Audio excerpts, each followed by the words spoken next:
নমস্কার, বাঙালির পেট পুরা চ্যানেলে আপনাদের সকলকে জানাই স্বাগত। আপনারা অনেকেই অনেক কিছু দিয়ে ভর্তা বা বাটা তৈরি করে খেয়েছেন। আজকে আমি মোচা দিয়ে খুব সুন্দর একটা ভর্তা তৈরি করে আপনাদের সঙ্গে শেয়ার করব। এই ভর্তাটা খেতে কিন্তু বন্ধুরা ভীষণ ভালো লাগে, গরম গরম ভাত দিয়ে কিন্তু খুবই ভালো লাগে। তাহলে বন্ধুরা দেখে নেওয়া যাক আমি মোচা দিয়ে কীভাবে ভর্তাটা তৈরি করছি।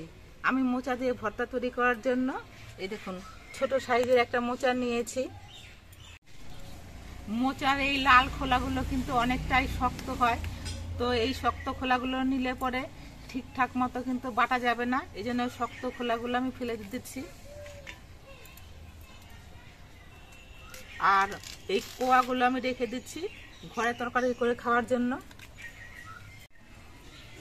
মোচার ভেতরে যে সাদা খোলাগুলো থাকে সেই অংশগুলোই আমি নেব। মোচার ভেতরের পরিষ্কার সাদা অংশটা বেরিয়ে গেছে, এই অংশটা দিয়ে আজকে আমি মোচার ভর্তা তৈরি করব। তো মোচার ভর্তা তৈরি করার জন্য কিন্তু আমাকে মোচাটাকে আজকে পুড়িয়ে নিতে হবে। তার জন্য আগে আমি উনুনটা ধরিয়ে আগুন জ্বালিয়ে নিচ্ছি।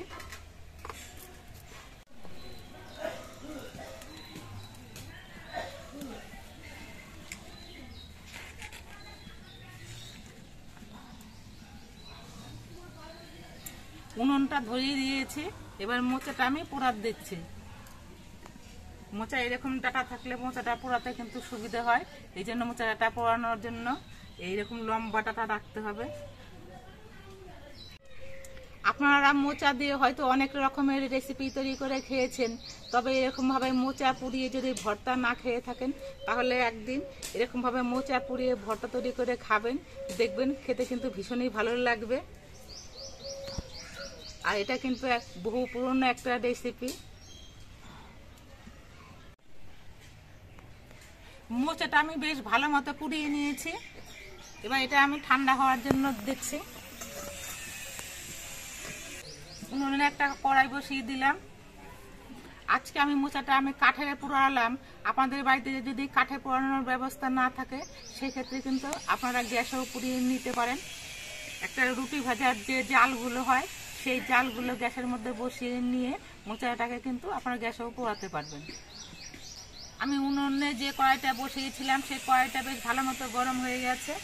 এবার এই কড়াইয়ের মধ্যে আমি 1 চামচের মতো কালো জিরে ভেজে নিচ্ছি।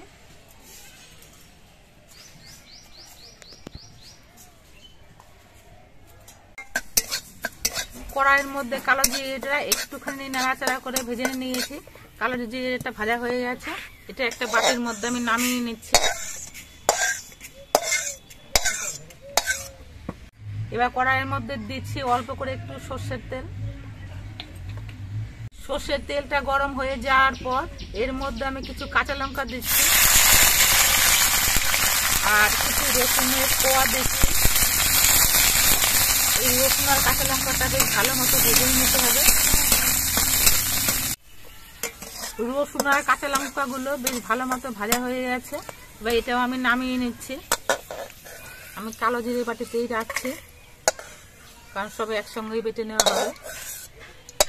আর এই তেলটাও আমি রেখে দিচ্ছি, এটাও কিন্তু আমার শেষে লাগবে। এদিকে আমি যে মোচাটা পুড়িয়ে নিয়েছিলাম সেই মোচাটা কিন্তু ঠান্ডা হয়ে গেছে।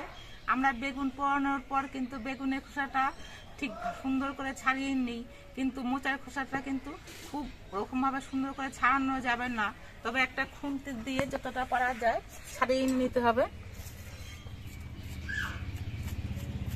দেখুন খুন্তি দিয়ে আস্তে আস্তে যতটা পারা যায় ছাড়াতে হবে।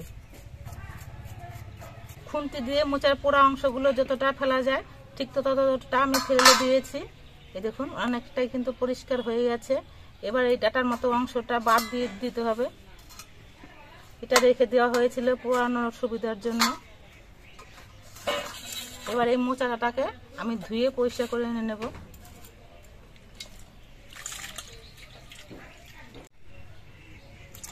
মোচাটা আমি জল দিয়ে ধুয়ে বেশ ভালো করে পরিষ্কার করে নিয়েছি। মোচার গায়ের যে ছাই ছাই অংশগুলো ছিল সেগুলো কিন্তু সব পরিষ্কার হয়ে গেছে। এবার এই মোচাটা আমি শিলের মধ্যে নিয়ে বেটে নেব। এই মোচা কিন্তু শিলের মধ্যে করে বাটলেই খেতে বেশি ভালো লাগবে, মিক্সিতে বাটলে কিন্তু অতটা খেতে ভালো লাগবে না, কারণ মিক্সিতে কারেন্টে বাটা হয়, এই জন্য খেতে কিন্তু অতটা টেস্ট লাগবে না।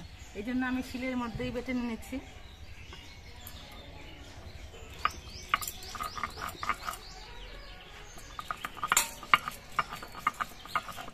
আর মোচাটা পুড়ে গিয়ে কিন্তু অনেকটাই নরম হয়ে গেছে, ভেতরটা একেবারে সেদ্ধ হয়ে গেছে, এই জন্য বাটতে কিন্তু কোনো অসুবিধা হবে না।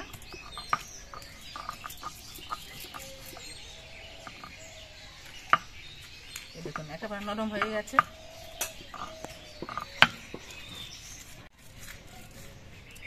আর মোচাটা বাটার সময় দেখবেন এরকম ভেতরে একটা ডাটার মতো অংশ বেরোবে, এই অংশটা কিন্তু বাদ দিয়ে দেব। এই অংশগুলো নিলে পরে অনেকটা আঁশ লাগবে খেতে, তাতে কিন্তু খেতে বেশি ভালো লাগবে না।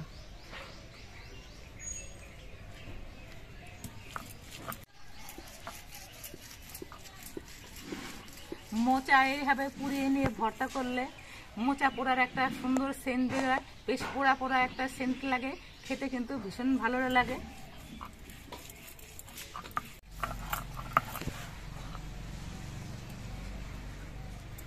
মোচাটা আমি মিহি করে বেটে নিয়েছি, এটা একটা পাত্রের মধ্যে আমি তুলে নিচ্ছি।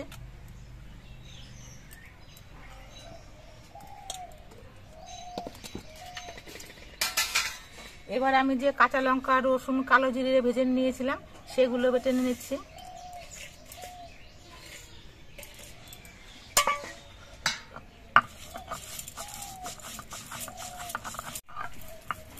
কালো জিরে, কাঁচা লঙ্কা, রসুন এগুলো বাটতে গিয়ে এত সুন্দর সেন্ট বেরিয়েছে, মনে হচ্ছে এগুলো দিয়ে এখনই ভাত খাই। আর এগুলো যদি ভর্তার মধ্যে দেওয়া হয়, এত সুন্দর ভর্তাটা তৈরি হবে, আপনাদের শুধু খেতে ইচ্ছে করবে।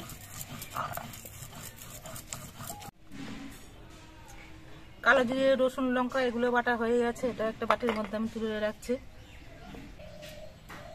আবার আমি উনুনে কড়াইটা বসিয়ে দিয়েছি।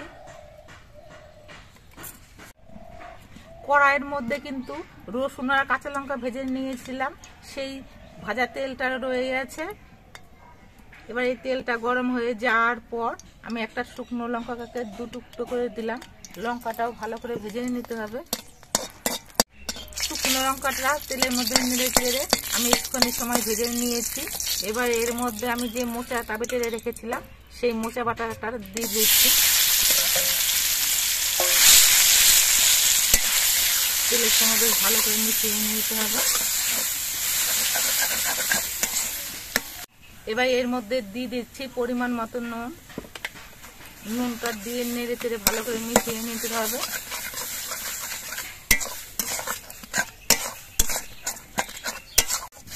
তেলের মধ্যে নেড়ে চেড়ে মোচাটাকে আমি 2-3 মিনিটের মতো ভেজে নিয়েছি। এবার এর মধ্যে আমি কাঁচা লঙ্কা, রসুন, কালো জিরে বেটে রেখেছিলাম সেটা দিয়ে দিচ্ছি। এবার সব দিয়ে মিশিয়ে নিতে হবে। রসুন, কালো জিরে, কাঁচা লঙ্কা এগুলো সবই আগেই ভাজা ছিল, এই জন্য এখন আর বেশিক্ষণ রান্না করার প্রয়োজন নেই। অল্প একটুখানি নাড়াচাড়া করে রান্না করে নিলেই কিন্তু তৈরি হয়ে যাবে মোচা ভর্তা। মোচাটা দিয়ে আমি 4-5 মিনিটের মতো কিন্তু নাড়াচাড়া করে নিয়েছি। আর বেশিক্ষণ কিন্তু ভাজা যাবে না, কারণ কালো জিরেটা আগেই ভাজা ছিল। আর যদি বেশিক্ষণ ভাজা হয় তাহলে কিন্তু ভর্তাটা তেতেও লাগতে পারে, এই জন্য এখন আমি নামিয়ে নিচ্ছি। আর মোচা ভর্তাটা তৈরি হয়ে গেছে। আপনারা দেখতে পেলেন আমি কিভাবে মোচা পুড়িয়ে ভর্তাটা তৈরি করলাম। এইভাবে মোচা পুড়িয়ে ভর্তা তৈরি করলে খেতে কিন্তু বন্ধুরা ভীষণ ভালো হয়। গরম গরম ভাত দিয়ে খেতে কিন্তু দারুণ লাগে। আপনারা একদিন তৈরি করে খেয়ে দেখবেন, আশা করি আপনাদেরও ভালো লাগবে। আর আমাদের ভিডিওটা আপনাদের কেমন লাগলো, যদি ভালো লাগে ভিডিওটিতে একটি লাইক দেবেন, নতুন বন্ধু হলে চ্যানেলটিকে সাবস্ক্রাইব করে দেবেন। সকলে সুস্থ থাকবেন, ভালো থাকবেন। দেখা হবে পরবর্তী আরেকটি ভিডিওতে।